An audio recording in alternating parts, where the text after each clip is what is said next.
Assalamualaikum warahmatullahi wabarakatuh. Salam sejahtera bagi kita semua. Pada kesempatan kali ini, saya akan membahas mengenai TWK HOTS CPNS 2023. Jadi, soal TWK ini adalah soal SKD yang sering gugur passing grade nih teman-teman. Pada kesempatan kali ini, saya akan membahas mengenai tips dan trik jitu 20 soal dan pembahasan TWK. Sebelum masuk ke soal dan pembahasannya, teman-teman jangan lupa like, komen, dan subscribe ya teman-teman. Buat teman-teman yang suka nanya, Kak, rekomen bimbel untuk belajar CPNS di mana? Jadi teman-teman bisa pantengin di website http://pejuangpendidik.com nih teman-teman. Bimbel yang pertamanya mengenai bimbel SKD CPNS Estafet nih teman-teman. Dari harga 799.000, teman-teman bakalan dapetin promo dengan harga 199 ribuan aja nih teman-teman. Dengan fasilitas 48 pertemuan Zoom, 23 rekaman pertemuan, 6 tryout, 12 bulan masa aktif, 24 per Zoom, grup diskusi Telegram, pretest atau mini tryout setiap hari nih teman-teman. Jadi teman-teman tidak hanya belajar terus ya teman-teman, teman-teman juga harus melakukan evaluasi. Jadi teman-teman bisa melihat berapa sih skor teman-teman dalam setiap harinya. Dan juga nih teman-teman, dari harga 199.000 ini, teman-teman bakalan dapetin promo lebih banyak lagi dengan gunain kode promo ASN 2023 nih teman-teman. Jangan lupa gunain ya teman-teman. Nah, buat teman-teman yang tanya lagi bimbel SKD CPNS Marathon ini, teman-teman bakalan dapat fasilitas yang lebih lengkap dan lebih banyak lagi nih teman-teman. Dari harga 999.000, teman-teman bakalan dapat dengan harga 249 nih teman-teman. Dengan link di bawah ini ya teman-teman. Fasilitasnya teman-teman bakalan dapat 70 pertemuan Zoom, 23 rekaman pertemuan, 9 tryout SKD lengkap, 12 bulan masa aktif, 24/7 akses Zoom selama rentang pertemuan, grup diskusi Telegram buat teman-teman yang tanya nih soal-soal yang kurang dimengerti, dan juga ada pretest dan mini tryout setiap hari ini teman-teman yang paling sangat penting. Jadi teman-teman bisa melakukan evaluasi, dan juga teman-teman jangan lupa masukin kode promonya ya teman-teman, ASN 2023, dan teman-teman bakalan dapat diskon lebih banyak lagi. Kak, tadi kan bimbel buat untuk belajar bukunya di mana ya Kak untuk mengetahui teori. Jadi teman-teman bisa lihat di link ini ya teman-teman. Nah, dengan link ini teman-teman bakalan dapetin diskon. Selain diskon, teman-teman juga bakalan dapetin voucher gratis ongkir nih teman-teman. Dan juga harganya ini hanya dengan 100 ribuan aja, dan teman-teman bakalan dapat diskon lebih banyak lagi dengan gunain link di bawah ini ya teman-teman. Buku ini pokoknya rekomen nih teman-teman, modul resmi taktis CPNS 2023. Bukunya terkini dan terupdate nih teman-teman, sudah lengkap dan juga berdasarkan sesuai dengan kisi-kisi nih teman-teman. Dan buku nasional bestseller pertama nih teman-teman. Kapan lagi nih dapat buku dengan harga 100 ribuan aja udah bestseller, ada tryout online, ada grup belajar, free buku UUD 1945 nih teman-teman. Jadi buat teman-teman yang mau belajar mengenai UUD 1945, teman-teman udah bisa dapetin free nih pula teman-teman. Jadi teman-teman bisa dibawa kemana aja, karena buku UUD 1945 ini kecil nih teman-teman. Teman-teman bisa baca dimanapun berada ya teman-teman, serta juga dilengkapi dengan tips dan trik nih teman-teman. Buruan check out sekarang juga ya teman-teman.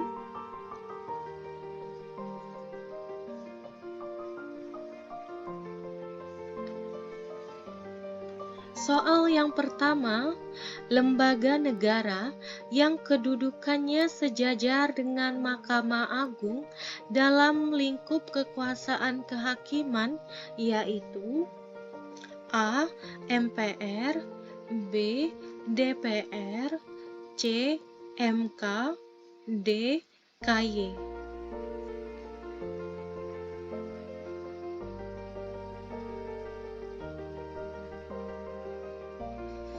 Jawaban untuk soal nomor 1 adalah D. KY.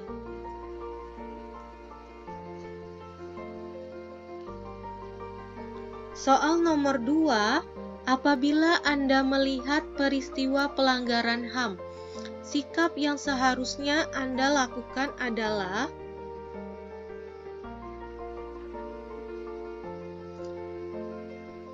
A. Segera menangkap pelaku karena dikhawatirkan pelaku akan menghilangkan barang bukti. B. Meminta pertolongan kepada masyarakat untuk menangkap dan mengadili pelaku. C. Melakukan penyelidikan lebih lanjut dengan memantaunya secara kontinu. D. Melaporkan kasus tersebut kepada Komnas HAM.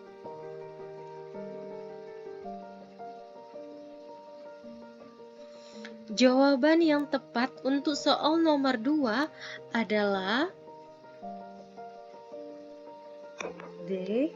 Melakukan kasus tersebut kepada Komnas HAM. Soal nomor 3, paham atau pandangan masyarakat yang merendahkan kebudayaan masyarakat lain dan mengagungkan kebudayaannya sendiri adalah A. Etnosentrisme, B. Nasionalisme, C. Chauvinisme, D. Patriotisme. Jawaban untuk soal nomor 3 adalah A. Etnosentrisme. Soal nomor 4, Sumpah Pemuda mengajarkan generasi penerus bangsa untuk A. Mengakui bahwa bahasa Indonesia lebih baik daripada bahasa daerah. B. Mengedepankan kepentingan bangsa daripada kepentingan pribadi. C. Menghilangkan perbedaan keragaman yang ada di Indonesia. D. Memperkuat semangat kedaerahan.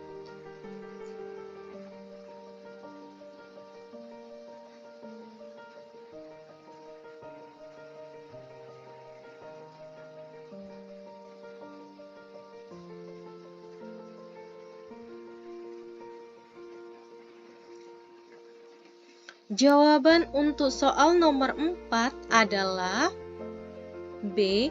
Mengedepankan kepentingan bangsa daripada kepentingan pribadi. Soal nomor 5, kami putra dan putri Indonesia mengaku bertumpah darah yang satu, tanah air Indonesia. Pengakuan tersebut mengandung arti A.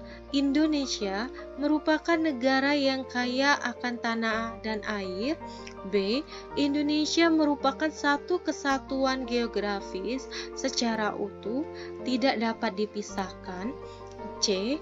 Wilayah Indonesia merupakan kepulauan yang dipisahkan. D. Laut bagi Indonesia berfungsi sebagai pemisah antar pulau.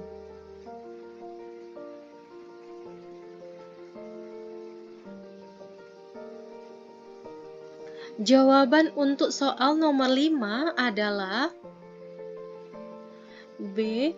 Indonesia merupakan satu kesatuan geografis secara utuh, tidak dapat dipisahkan. Soal nomor 6, Semboyan Bhinneka Tunggal Ika memberikan pelajaran bagi rakyat Indonesia supaya A. Bangsa Indonesia tetap bersatu di atas keberagaman. B. Semua orang mempunyai konsep yang kuat mengenai bangsa Indonesia. C. Bangsa Indonesia hendaknya dibentuk atas satu kesamaan budaya. D. Bangsa Indonesia harus bisa bersaing dengan bangsa-bangsa lain.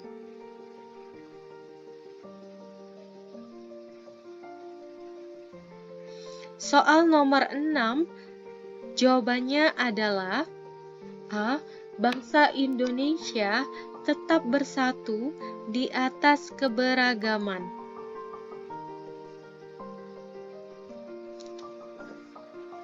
Soal nomor 7, dalam pergaulan sehari-hari, kita tidak boleh membeda-bedakan teman karena manusia mempunyai derajat yang sama.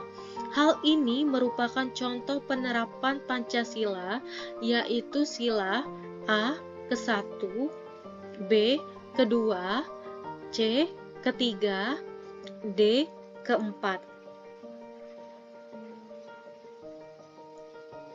Jawaban untuk soal nomor 7 adalah B. ke-2. Soal nomor 8, kita hidup di negara Indonesia yang memiliki keragaman suku bangsa. Agar persatuan dan kesatuan tetap terbina, rakyat Indonesia harus senantiasa A. membanggakan dan menonjolkan kebudayaan daerah yang dimiliki. B. Bergaul dengan seluruh penduduk Indonesia dari daerah yang sama. C. Menghargai dan menghormati setiap budaya yang ada di Indonesia. D. Menumbuhkan semangat kedaerahan dalam kehidupan bernegara.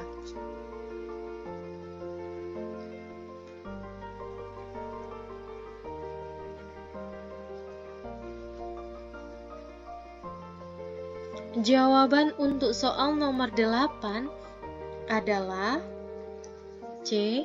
Menghargai dan menghormati setiap budaya yang ada di Indonesia. Soal nomor 9, kegagalan nasionalisme politik di Indonesia saat ini ditunjukkan secara nyata dengan terjadinya A. Menguatnya anasir-anasir nasionalisme kultural. B. Makin banyaknya aksi teror bom dari sindikat internasional. C. Melemahnya sistem integrasi nasional. D. Menciutnya politik-politik yang diatasnamakan agama dan suku. Jawaban soal nomor 9 adalah A. Menguatnya anasir-anasir nasionalisme kultural. Soal nomor 10, berikut ini yang bukan termasuk faktor tumbuhnya wawasan kebangsaan Indonesia dalam diri bangsa dan rakyat Indonesia adalah A. Kesenjangan pembangunan antar wilayah. B.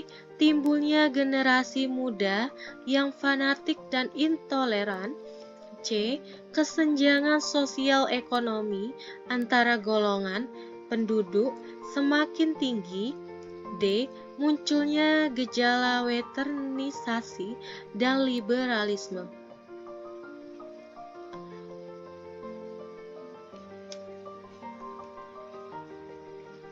Jawaban untuk soal nomor 10 adalah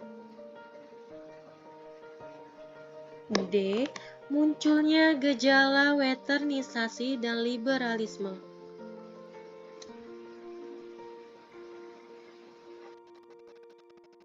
Soal nomor 11, Indonesia anti penjajahan. Pernyataan tersebut dibuktikan dalam A. Pembukaan UUD 1945 ditulis kata menentang penjajahan. B.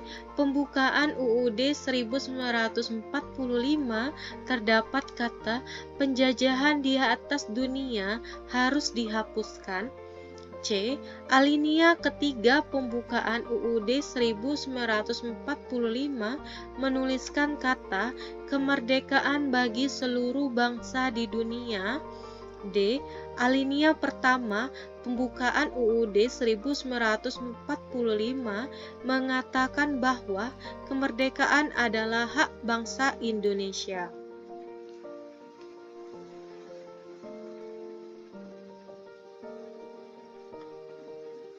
Jawaban untuk soal nomor 11 adalah B.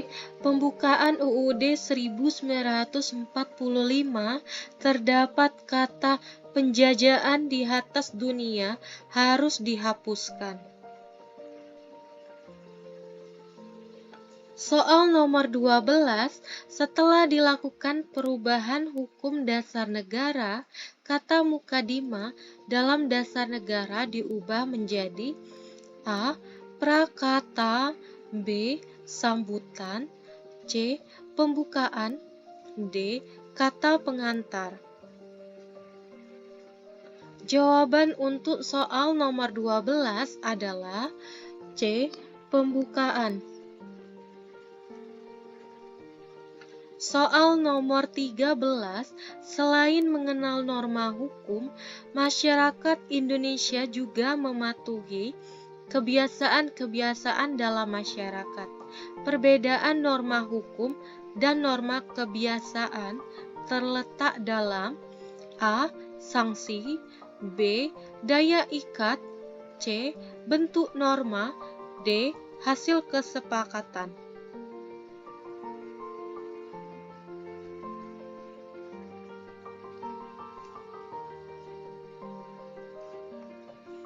Jawaban untuk soal nomor 13 adalah C. Bentuk norma.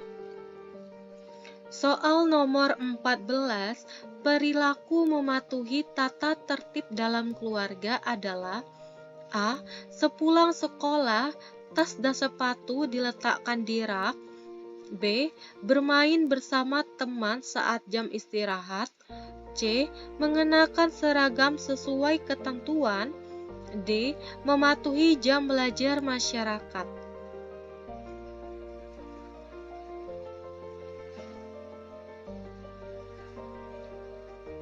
Jawaban untuk soal nomor 14 adalah A. Sepulang sekolah, tas dan sepatu diletakkan di rak. Soal nomor 15, demonstrasi di tempat-tempat umum hingga menimbulkan kemacetan dan kerusuhan merupakan sikap dan perilaku yang tidak tepat dalam menjunjung tinggi Pancasila, terutama sila A. ke-1, B. ke-2, C. ke-3, D. ke-4. Jawaban untuk soal nomor 15 adalah D. ke-4. Soal nomor 16, hasil kesepakatan bersama bersifat mengikat setiap warga masyarakat dan memiliki sanksi. Pernyataan tersebut menunjukkan ciri-ciri A. Nilai, B. Logika, C. Norma, D. Persepsi. Jawaban untuk soal nomor 16 adalah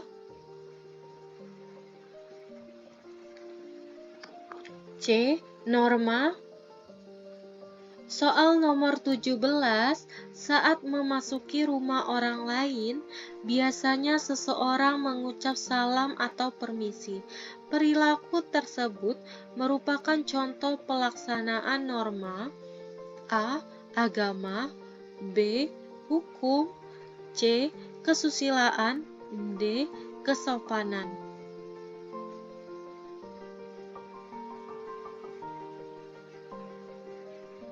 Jawaban untuk soal nomor 17 adalah D. Kesopanan.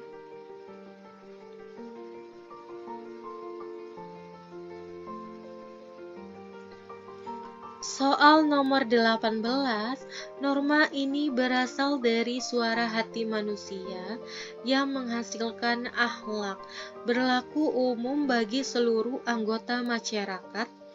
Sanksi bagi pelanggar norma ini berupa perasaan tidak tenang. Norma yang dimaksud adalah A. Norma agama, B.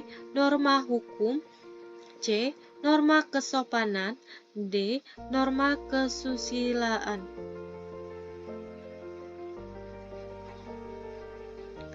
Jawaban untuk soal nomor 18 adalah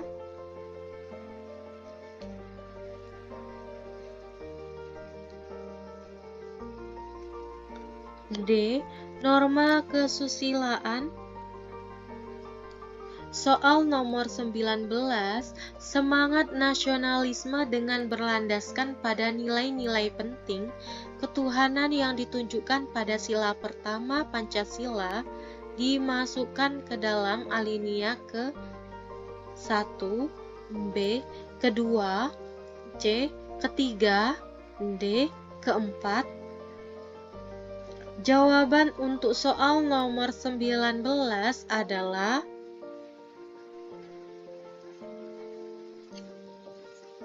C, ketiga.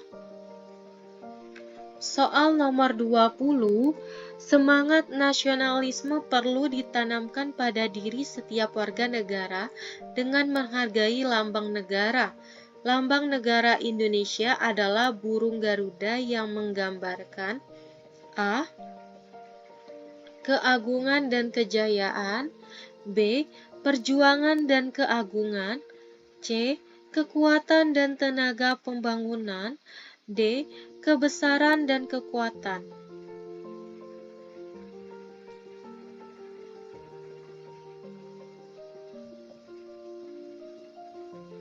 Jawaban untuk soal nomor 20 adalah D. Kebesaran dan kekuatan.